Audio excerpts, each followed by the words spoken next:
Sir, what would you say? Again, நீங்களும் Camilla மேமும் great relationship, long term successful marriage. As a உங்களோட success therapy ஒரு டிப்பா எங்களுக்கு சொல்லுங்க. How much of transparency is good? எது வந்து சொன்னா இல்ல பாவம் அது சொல்லி அவங்களை கஷ்டப்படுத்த வேணாம். இல்லை பாவம் சொல்லி கஷ்டப்படுத்த வேணாம்னு ஒன்று இருக்கு. அப்புறம் ஐயையோ இது தெரிஞ்சா தப்பாயிடுமே. ஆமாம்மா, சிறு தவறுகள் அது. ஸோ அது அது இருக்கத்தான் செய்யுது. விஜய் சொன்ன மாதிரி அதை எப்படி நம்ம அதுலேருந்து எவால்வ் ஆகி ஓகே அந்த டிரான்ஸ்பரன்சிக்கு வரோன்றது தான் லைஃபு. அதை நம்ம வந்து எவ்வளோ சீக்கிரம் கொண்டு வரோன்றது. இப்போ எனக்கு கமிலாவோட இது வந்து she handles my office.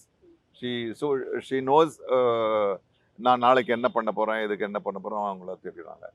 So I think somewhere it's not about இந்த ப்ரொஃபஷன் அப்படி இருக்கிறதுனால it happens. But somewhere we have to come to a plane where we totally trust each other. அதில் சின்ன சின்ன விஷயங்கள் விளையாட்டுத்தனமா நம்ம மறைக்கலாம், அதெல்லாம் இருக்கும். பட் ஆனால் வந்து அது வாழ்க்கையை பாதிக்கிற அளவுக்கு மேலே போனால் it's better to disclose and get a solution.